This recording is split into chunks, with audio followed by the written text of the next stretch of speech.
It's a stage. You come, you walk, and you go.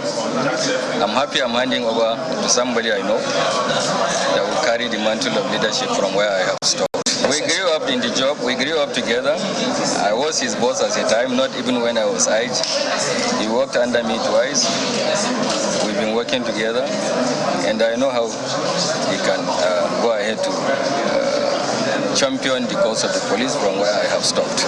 I have just been decorated, and I'm looking forward to taking over tomorrow morning by 11 a.m.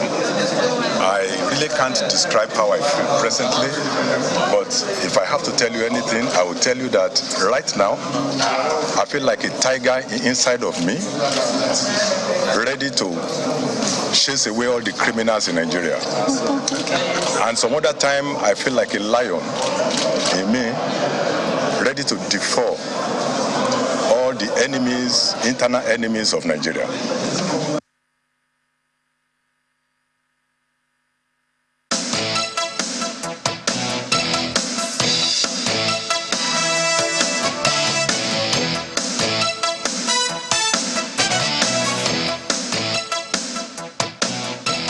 Welcome back to Sunrise Daily. We've got Major General Henry Ayoola joining us here today. He's a former commander of Special Task Force Operation Safe Haven, among several other laurels and positions. Good morning, sir. Thank you for coming on today. Good morning, Chamberlain. Good morning, Markwe. Good morning, General. Good morning, viewers.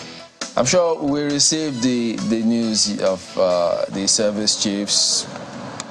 Yes, we all received it, but I don't think we all received it in the same way. That's why we need to ask how you received yours, because you've been there, you know this gentleman. So when the list came through, was it what you expected? I think we must give it to our president. He's demonstrated leadership in a grand style. I mean, like, what I say, very scarce in recent time, you know.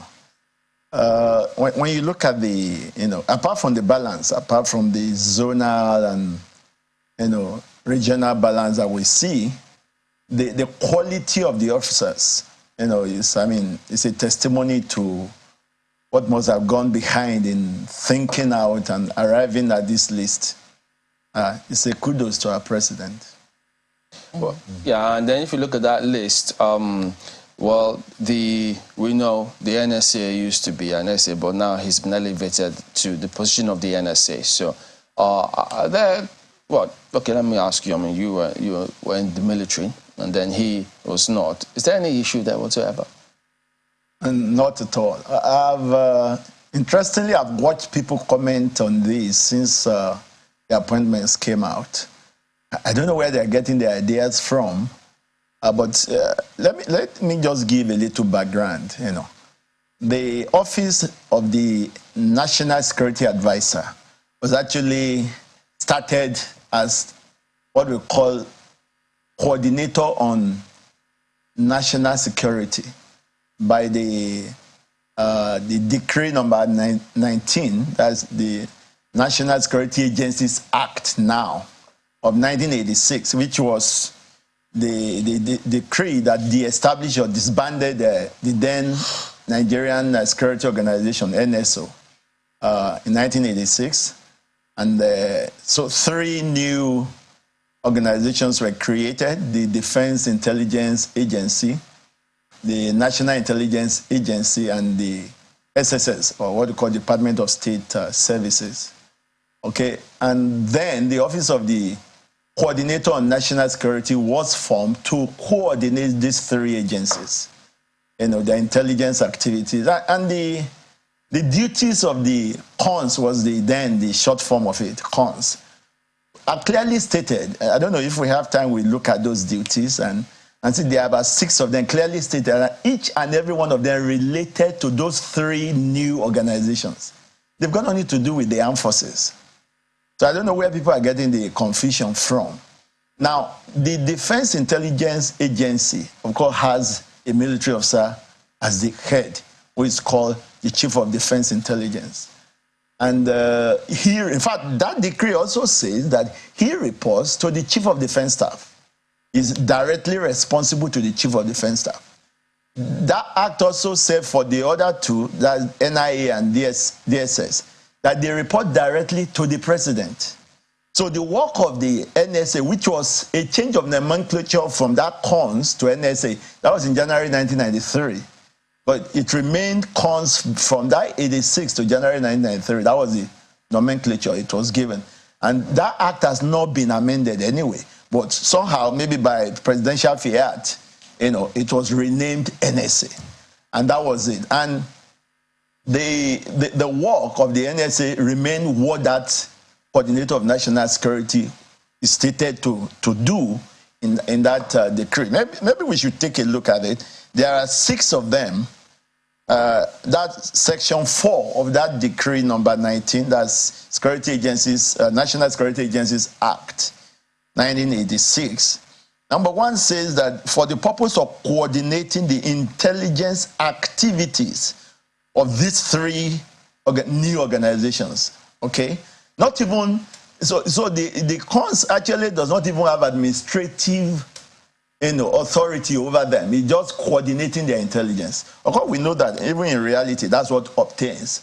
The DG, DSS, DG, NIA administer those organizations. They don't have to refer to an NSA's office to administer this organization. But the NSA office essentially really is a clearing house for these 3 organizations, where intelligence are brought in from the 3 of them, they are collated, they are integrated to create a national intelligence estimate with which to brief the president. And then, of course, to coordinate the intelligence operations so that they don't work cross-purpose and all of that, which is a good thing to do. So I don't see where there is a link between the NSA's office and the military headquarters. Before I finish the rest on that, of course, you know that the armed forces has a minister. Okay? I mean, the service chiefs relate to the minister. In real sense, even the minister is only holding forth for the president and the commander-in-chief of the armed forces. Because the service chiefs relate directly with the CNC, really. But of course, because the CNC won't be available to do most of the administrative things that go on in the Ministry of Defense, of course, just like any other ministry. So you have the Minister of Defense doing all of that. The different councils, the Army Council, the Air Force Council, the Naval Board, when they hold it, I mean, it's the minister that sits in place for the president for all of that. So, of course, the line of reporting is clear. I've never seen anywhere, unless there are any other documents I've never seen in my life. I've not seen any, and I used to be principal staff officer to Minister of Defense. So I know how the Minister of Defense function. I used to be military assistant to Chief of Army Staff, so I know how the Army headquarters function. So I've not seen anywhere where there is a cross between the 2. Before you shed further light on that, in terms of those reporting lines, could you then tell us, I mean, during former President Buhari's time, there were several narratives and word out there that there was this internal rivalry between service chiefs, and sometimes the NSA, they wouldn't listen to him, whether it was true or not. Perhaps you tell us now, assuming that even transpired, what could cause that kind of scenario? Yeah, I think if I make a good guess, I know where some of this misconception in terms of line of reporting is coming from. And it's not peculiar to the NSA's office. We've seen that a lot in Nigerian setting, where people try to arrogate to themselves even powers that are not statutorily given to them. But if they can get away with it, they do it. Actually, if it gives them some advantage or gives them some additional power where they can gain something for their own office. That has happened over several years. We have seen offices that, the statutory powers are known, but we have seen individuals with some clout arrogating more power than what that office is actually entitled to and getting away with it. It's all a function of who is the head at the given time, or who is even the Minister of Defense. I've seen Minister of Defense that even if the person who was NSA at that time dreams of inviting his service chiefs, none of them will dare go there because they know that their Minister of Defense will not take that nonsense. But I've also seen others where we have seen some NSAs who had the clout and who actually rally the service chiefs. And there may be, again, another reason is because most of those NSAs were senior military officers. And because they are senior most of them, in fact, we've never had a case where we have an NSA that is junior to the service chiefs. And so that seniority thing, in the military is very strong. Even though you are not under a person, but because it's your senior, and because, there's nothing wrong in service chiefs having some cooperation with NSA's office. But the Chief of Defense Intelligence and all the head of the military intelligence, Director of Military Intelligence for the Army, Director of Naval Intelligence, Director of Air Intelligence, they all relate with the CDI, with the NSA's office. Those are the ones that have business to do with the NSA's office. Unless there is an extraordinary thing that the president gives a directive, specific directive, and asking the NSA to either supervise or coordinate or chair a meeting with service chiefs. That you can have that. But statutorily, day-to-day working, there's no clash and there's no linkage. So some people will say maybe it's as a result of some of these precedents which we've seen. I mean, the personal clout that people bring, the force of personality which they bring to the office of the NSA, and then just generally, how the police has the police force, and this is not the fault of any of the current IG or even the immediate past, because the very fact that we're currently inviting the military into our internal affairs, says a lot about the police over the years. So there have been questions as to whether or not the fact that the current NSA is a former police officer, whether that will have anything to do with the clout he might be able to summon in carrying out his duties. Do you see anything there? No, well, maybe keen from the last point I made, I don't even think there's any need for it. Because the duties of the NSA have expounded.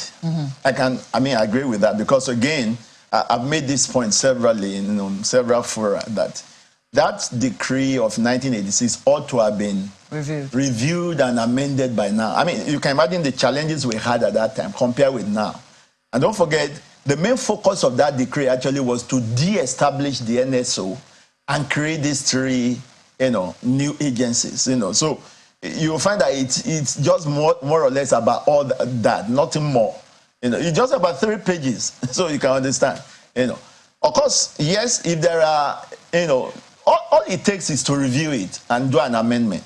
Or, in fact, we need an amendment of a National Security Act, a real robust one, that will not just take care of the security and intelligence agencies alone, even the armed forces, how the armed forces should be run at the highest, at the military strategic level. If you take an example of the American 1947 Security Act, that's when, for the first time, the U.S. Armed Forces was brought into one single, body called National Military Establishment. That was what it was even called. Not even Armed Forces. It was in 1949 when it was amended that they changed it to Department of Defense and all of that. So things like that, we need to keep reviewing, and that way, the roles of the NSA could expand. Why not? Because of the increased challenges in different areas. For example, we didn't have a counter-terrorism center at that time. We didn't have issues of terrorism even in the nation. So, subversion and all of that are going on, and insurgency and all of that are going on. So, of course, the job should, the job specification should increase, but it should be done properly by reviewing and amending that. So while the law might continue to expand and should be reviewed to take cognizance of the increasing importance of why we have an NSA, the question is, do you think that also, because some people are already carrying out these roles even before we're expanding laws, just by mere force of personality and by the fact that they occupied certain offices before. This question I'm asking has nothing to do with the personal capacity of the current NSA. We saw that. We saw what he could do when he was chairman of the EFCC. But, questions about as to, it's been a while. We have seen there is history about police officers or former police officers being appointed into that particular role, but it's not recent history. Since 1999, that hasn't been. So do you think that could in any way impede, say, the cooperation that he might get from, even though you said that he doesn't really have anything to do with military officers, but you have been very clear in spelling out the line. So if military officers say, look, you have nothing, you have no business with us, we do not report to you, do you think that could impede just because of his background as a police officer? Do you think it has any effect? Yeah, well, let's look at it this way. Under what circumstance do we really expect that, say, service chiefs, for example, will have some, consultation to do with the NSA? I can find one. Terrorism. Yes. No, it's already there. It's already going on. Mm-hmm. But like I said, you see, from even NSA anywhere in the world, whether it's in the US, in the UK, I've never seen of any NSA in anywhere in the world someone service chiefs of the armed forces to his office. It doesn't happen. It doesn't happen. There's no such cross channel. I think it's a question of word that is used. Invite. Either invite or... You see, what I'm saying is that I don't want to create... It's not a cut and dry thing. There can be situations where... And you say, let me put it this is the way it goes. The work of NSA actually is to advise the president. When he had collected, all of the intelligence coming from this... Don't forget, the intelligence community goes beyond this theory, actually. Mm-hmm. All of the other ministries that have intelligence components and departments, like America, they have about 18 different government intelligence security agencies in the intelligence community.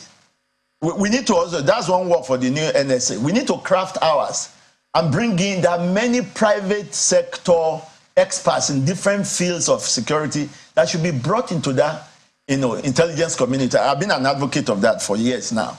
So that the nation can learn to harness and put forward our best foot in getting anything done. It's not limited to these major government agencies. There are so many agencies. In fact, all of the other paramilitary agencies also have some intelligence component. They should come into it. Okay, enough of the politics. That's what we say. We're focusing largely on the politics and how this is going to work. Sorry, I didn't make that point finish. So if the NSA has a thing that requires him sitting with the service chiefs, he writes a recommendation to the CNC to say that, this is on the table, we need a meeting. The CNC will then give what we call National Security Presidential Directive to that effect. That's how it works. Okay. All right, I think our colleagues in Lagos have a question or two for you. Go ahead, guys. Yes, thank you, Chamberlain.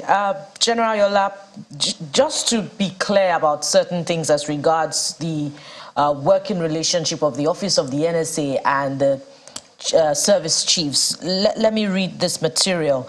The essential mandate of the Office of the NSA consists of intelligence gathering, processing, and dissemination towards warding off threats to the well-being of the nation.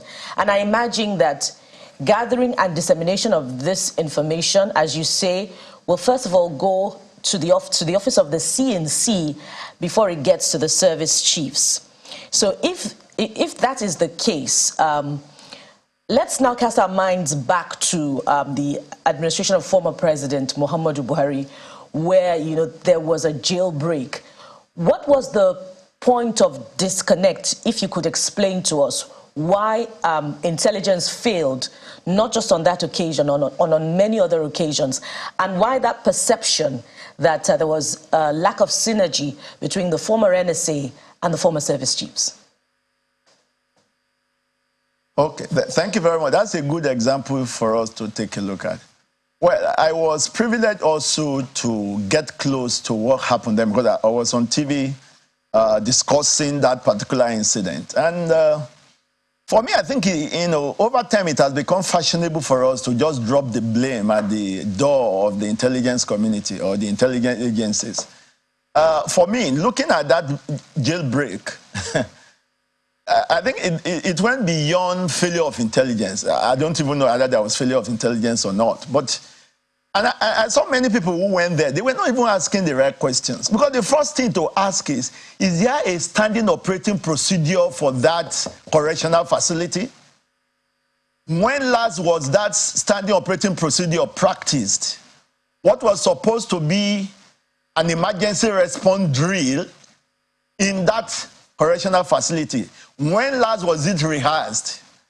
You know, these are things that are not there at all. In fact, I was opportune to get close to somebody who came from the, the paramilitary, the correctional ministries, agency itself. And when we discussed this thing, I discovered that there is a lot of gap. Capacity gap, knowledge gap as to how to secure those facilities.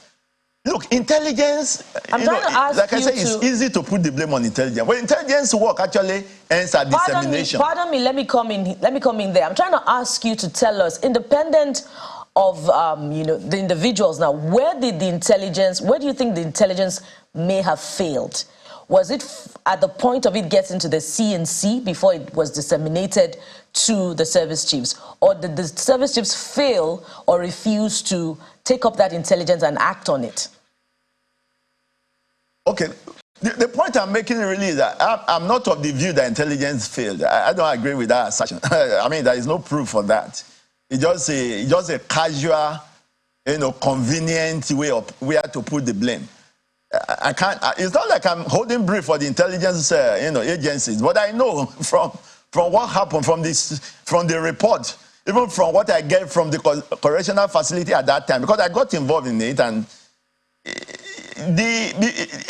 there are what we call standing operating procedures. It doesn't involve service chiefs. What you are supposed to do in doing your work at the location where you're on guard, it doesn't even need your commanding officer. Because there is supposed to be standing instruction that if this happens, you have to do this. It's when you have carried it out that you cannot be reporting, not waiting for any order from above. Well, General, you don't need an order from a superior officer to do an assignment in which you already have standing instructions, standing mission, standing General, task, just a quick and know what to do. Just a quick one, because you've spoken to what the security officials, the agencies, and all of them need to do. My own concern is what the people need to do. We've been talking a lot about the partnership of the people in all of these, the people in the local communities, rural areas, and all of that. They have their own intelligence system as well. One wonders how we are able to aggregate or galvanize all of that partnership with the people who themselves are, shall I say, the cannon fodders when there is insecurity. Yeah, I think it's the same. It boils down to the same. We have people talking about security architecture. It goes down to the lowest level. It's the entire gamut from top, from policy to strategy to processes, to procedures, to routines, to drills, even at the lowest tactical level. And it is that also that would dovetail to the communities, so that the communities will have an interface with their immediate, security agencies around them. For example, like the police station around a locality.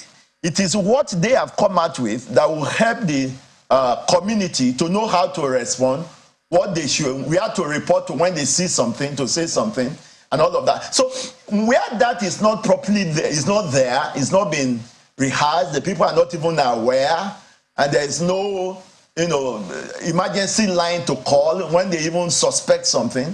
It's still part of what I'm complaining about, that you have to put that in place as a system. It's only then you can be expecting such appropriate response. All right, we'll have to anchor at this point. If we understand you right, you say the office of the NSA is the final clearinghouse for DMI and other military intelligence offices. And the other security agencies. So they need to coordinate with him then.